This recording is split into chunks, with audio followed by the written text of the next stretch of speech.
ایک ساتھی نے سوال پوچھا کہ زکوٰۃ کے مستحق کو گھر بنا کر دینا، مکان بنا کر دینا، شریعت کا کیا حکم ہے؟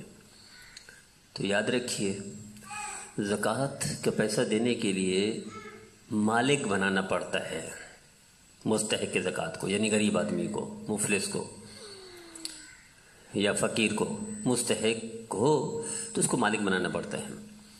اب اگر یہ ملکیت میں دے دیتے ہیں تو شریعت اجازت دیتی ہے، لیکن دیں گے کیسے؟ اکٹھے اگر فرض کریں گھر بنا رہے 2 کروڑ کا، اکٹھے دے دیں گے تو خود صاحب نصاب بن جائے گا، اس پر زکوٰۃ واجب ہو جائے گی، وہ زکوٰۃ دے۔ تو یہ اس طرح نہیں، اکٹھا نہیں دے سکتے، تھوڑے تھوڑے پیسے کر کے اس کو دیتے جائے تاکہ اس کا مکان بنتا جائے، اور اتنے پیسے دیے جائیں کہ اس کے سارے گھر والوں کو الگ الگ دیے جائے تو وہ صاحب نصاب نہ بن سکے، اکٹھے نہ دیے جائیں۔ ایک بات، یا تو یہ حل ہے تھوڑے تھوڑے پیسے دیے جائے، پھر اس کا گھر بھی بن جائے، گھر بنا کر دینا غریب کو جائز ہے زکوٰۃ سے۔ یا دوسری صورت یہ ہے کہ غریب کو کہا جائے کہ غریب قرضے سے پورا گھر بنا دے، چاہے وہ کروڑ روپے کیوں نہ ہو۔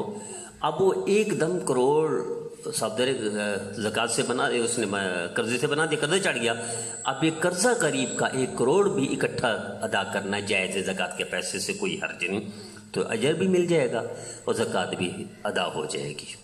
اللہ تعالی ہمیں غریبوں کا خیال رکھنے والا بنائے۔